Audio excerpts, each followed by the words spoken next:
We are beginning to learn all about how a Jew eats his bread. I think that's what I wrote in my title for today's class. And you would never have imagined that there's a science to that too. It's amazing that, when we connect it to the Torah, everything that we do can be done with meaning and with purpose. And you would think that there's nothing more mundane than just loading some fuel into our body, eating a little piece of bread, or having a bagel, even if it's a lot of lox and cheese, any bagel or any slice of pizza. But yet, when we learn about how to do it as a Jew, it adds so much meaning. So please God, today I will share with you a lot of things that you may have never heard about before, as far as how a Jew says Hamotzi on his bread. Let's take a look at the slideshow briefly so we can see where we're up to in the large scale of things. We're in the meal. We learned about not eating before eating. We learned about how to wash our hands for bread. And now it's time to eat. It's time to say Hamotzi. So how does a Jew say Hamotzi? So here we go. So for starters, he just states the fact, and that is that it is a mitzvah to make a bracha before we eat, before we have bread, before we eat bread. If it's made out of any of the 5 grains, meaning wheat, barley, oats, rye, or spelt, then you make the bracha Hamotzi lechem min haaretz, Baruch atah Hashem, blessed are you Hashem, Elokeinu melech haolam, our God, King of the universe, Hamotzi lechem min haaretz, who brings bread out of the earth. So that's a bracha that we make every time we're about to eat, not just challah on Shabbos, but any bread that's made of these 5 ingredients. The bracha is Hamotzi. Later we'll discuss that there is an exception to this, and that if it's not regular bread, but if it's snack bread, if it's sweet bread, then sometimes a different bracha can be made, but we'll learn about that. Right now we're in section 40. In section 48, we'll learn about what's called mazonos bread, which is snack bread. But as far as regular bread, before we eat, we make the bracha Hamotzi, and when we finish eating, we say Birkas Hamazon, we bench. Birkas Hamazon is actually one of the 613 mitzvahs, commandments in the Torah. The Torah says, Va'achalta v'savakta uveirachta, you shall eat, you'll be satisfied, and you will bless Hashem. So whenever we bench after eating bread, we do one of the 613 mitzvahs of benching. But before we eat bread, when we make a bracha, then we do a rabbinic mitzvah, as is any bracha that we make, or most brachas that we make. We're doing one of the 7 mitzvahs that were instituted by the sages, and that is not to eat anything without first making a bracha. So that's what we are speaking about in general. Now let's zoom in a little bit and see how exactly to go about it. So for starters, yesterday we spoke about washing our hands and the bracha that's recited when we wash our hands, al netilas yadayim. So it's important to mention that there should be no interruptions between washing our hands and saying Hamotzi. Meaning immediately after we wash our hands, we say Hamotzi. So I don't know if it's that awkward moments where you're waiting for a guest to arrive and he hasn't arrived, and you decide to go ahead and make kiddush and you wash. And just as you sit down after washing and you're waiting for everybody else to wash, the guest walks inside and he says, "Hello, Rabbi, I hope it's okay that I'm late." And you can't say anything. And he thinks, "Oh no, I'm out of here. I'm in trouble." So I guess you try to hope that he sticks around another few seconds so you could describe to him and explain to him that no, it was nothing personal. Rather, since we wash our hands in order to eat bread, we want to be sure that we don't make any interruption between washing our hands and saying Hamotzi. Now, what constitutes an interruption? So answering Amen to somebody making a bracha is not an interruption, because that's part of the process. You're saying Amen, meaning I agree to the bracha that was just made. And it's a bracha that's being made in connection with washing your hands and saying Hamotzi. So Amen is great. However, to wait around more than the time it takes to walk 22 amos, which is about 22 steps, which is approximately 11 meters, which is in time about 12 seconds. So you shouldn't wait even 12 seconds between washing your hands and actually saying Hamotzi. So what that means is that immediately after you wash your hands for bread, you go ahead and you say Hamotzi. I want to just double check something really quick. And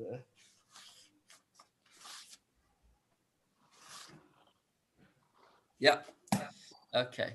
Now, what else is considered an interruption? So more than 12 seconds is already an interruption. You shouldn't wait that long unless you're just waiting for people to come and sit down so you could say Hamotzi for everybody. Or to walk from one house to another is a problem, even if it's a short distance. So you don't want to wash your hands in one house and then eat the bread in another because you're moving around in between, and that's not a great thing. Nor should you talk about anything that's not related to the meal.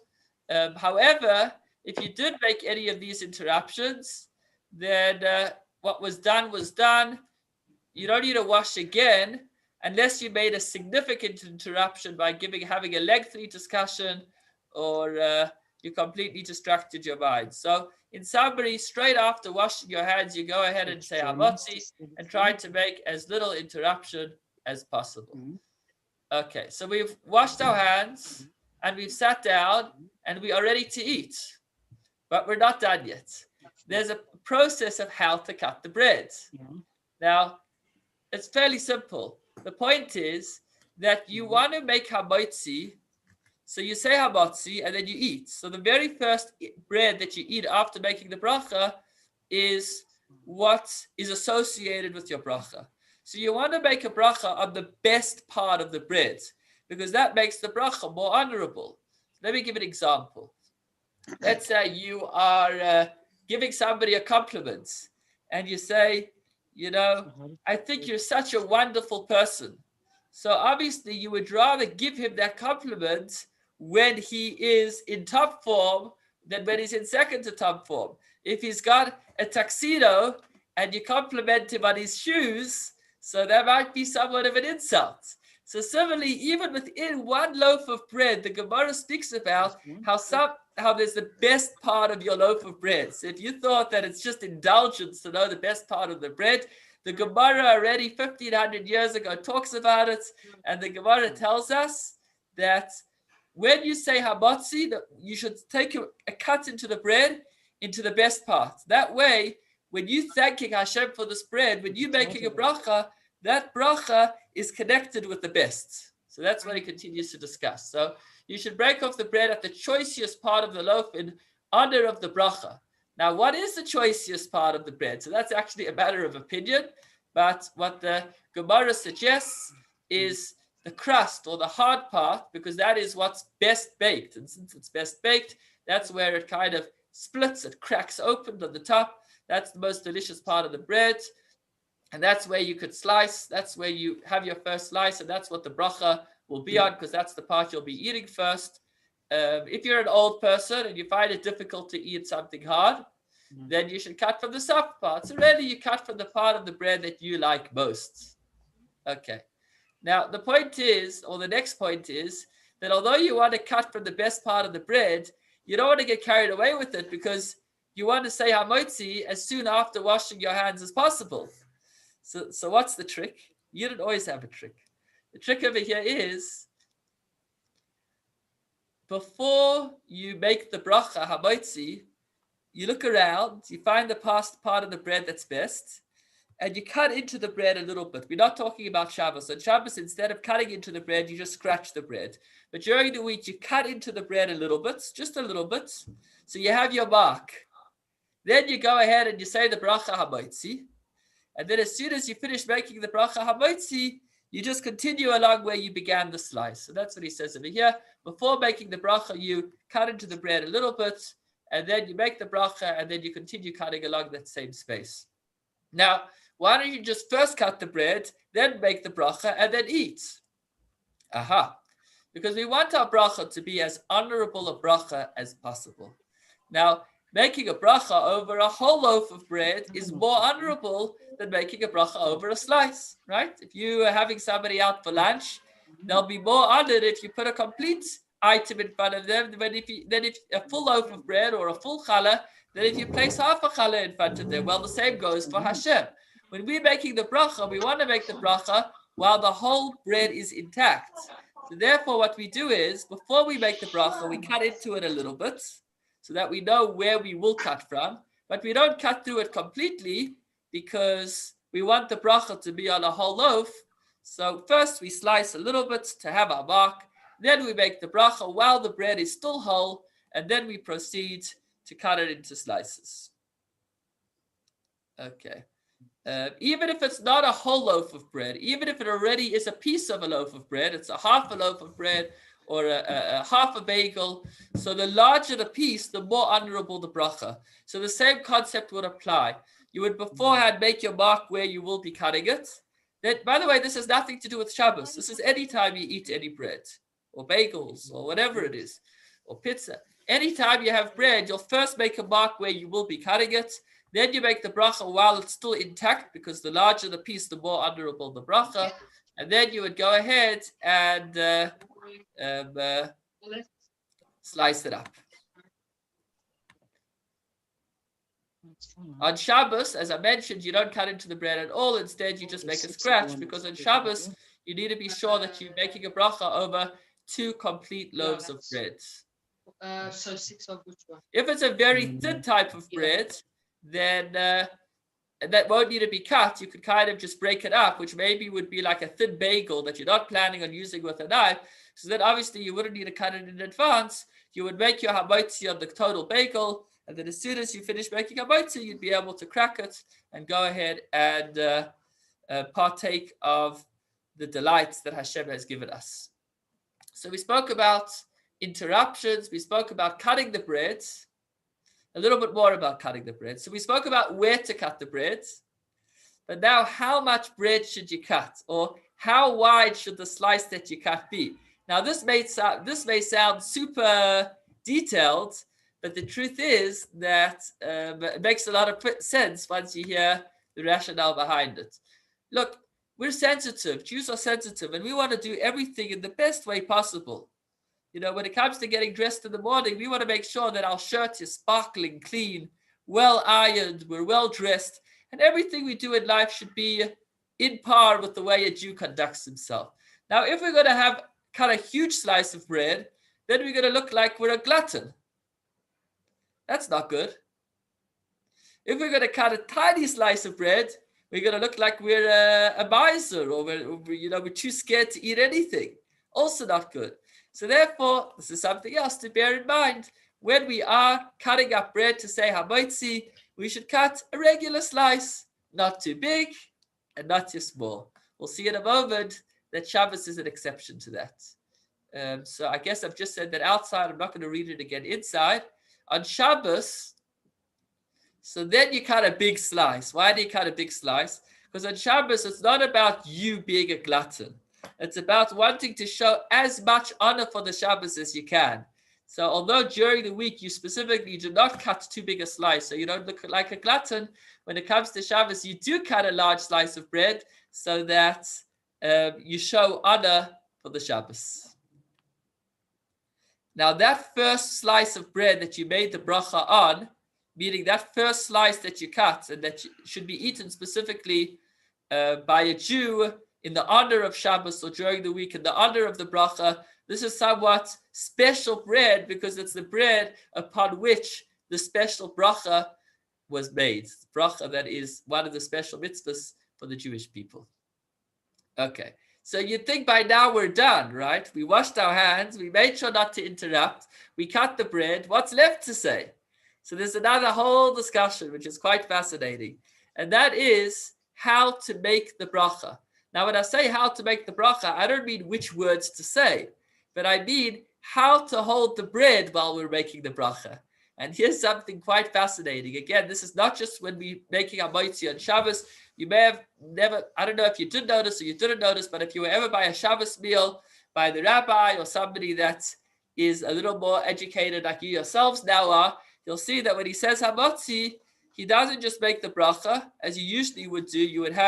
Usually you have the food in front of you and then you eat. But when you make the bracha hamotzi, you take the challah and you lift it up. with both hands, with all 10 fingers. That's what you do whenever you say Hamotzi. In fact, not only on Shabbos, but even during the week. I know this might not sound so COVID friendly, but I imagine anyhow, you're probably not passing around bread right now. You probably each have your own portions. But either way, certainly you've washed your hands before you've eaten, not just to be spiritually cleansed, but you've also physically washed your hands so that you're hygienically clean. Maybe you've used some sanitizer. But the point is that whenever you say Hamotzi on bread, you should hold the bread with all 10 fingers. Why would that be? What's the difference if you hold the bread or you don't hold the bread with 10 fingers, without 10 fingers? So this is quite fascinating. Our sages tell us that there are 10 mitzvahs associated with the making of bread. And by us holding the bread with all our 10 fingers, we are referencing these 10 mitzvahs. What are the 10 mitzvahs? So here they are. There's a mitzvah. One of the mitzvahs is a negative mitzvah, meaning we're forbidden from plowing the field, combining an ox and a donkey. So you can't have an ox and a donkey pull one plow. That's cruel. Obviously, they have different strengths and different speeds. So that's one of the 613 mitzvahs, which is involved in bread, because you may forget about it, but the first step in the bread that you're eating is for the field to be plowed. Step number 2 is when you do sow the seeds, when you sow the wheat in the field, you're not allowed to mix grains. This is called kilayim. So that's another mitzvah that was observed by the farmer. Number 3, any stalks that fall while you're harvesting the wheat have to be left for the poor. It's quite amazing. In the process of making food, there are probably a dozen or more mitzvahs related to leaving different sections of your food for the poor. And one of them is when you're harvesting wheat, any stalks that fall out of your hands, you can't go back and pick them up. They have to be left for the poor. Number 4, once you've finished harvesting and now you go back and you bundle all of your stalks into sheaves. So any sheaf that you leave behind that you forget in the field, again, has to be left to the poor. Number 5, a corner of the field must be left unharvested for the poor. If you're a farmer, you cannot harvest the entire field. You have to leave a section of field for the poor. Number 6, you're not allowed to muzzle an animal while it's working. You have to allow it to eat. We don't want to be cruel to animals. Number 7, a portion of the grain needs to be separated and given to the kohen. This is called teruma. Number 8, 10% of the harvest needs to be given to the Levites. This is called meiser. Mitzvah number 9, another tenth, so that would be a total of a little under 20%, because it's a tenth and then a tenth of what's left. A tenth of the remaining harvest is then taken up to Jerusalem, or in year 3 and year 6 is given to the poor. And finally, number 10, a piece of the dough that is separated and given to the kohen, which is called the mitzvah of challah.